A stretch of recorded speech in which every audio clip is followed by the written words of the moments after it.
ধর্ষণের অভিযোগে গ্রেফতার শিবালিক শর্মা। ঘরোয়া ক্রিকেট খেলেন বড়োদরার হয়ে।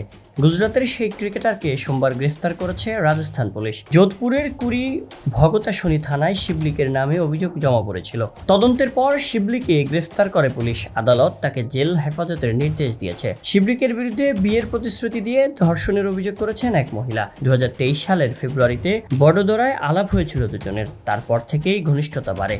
দুজনের পরিবারও দেখা করে। 2023 সালের আগস্টে শিবলিকের পরিবার যোধপুরে গিয়েছিল। সেই সময়ই বাগদান হয়। বাগদানের পর শিবলিকের সঙ্গে শারীরিক সম্পর্ক হয় অভিযোগকারী। 2024 সালের আগস্টে সেই মহিলা বড়োদরায় গিয়েছিলেন।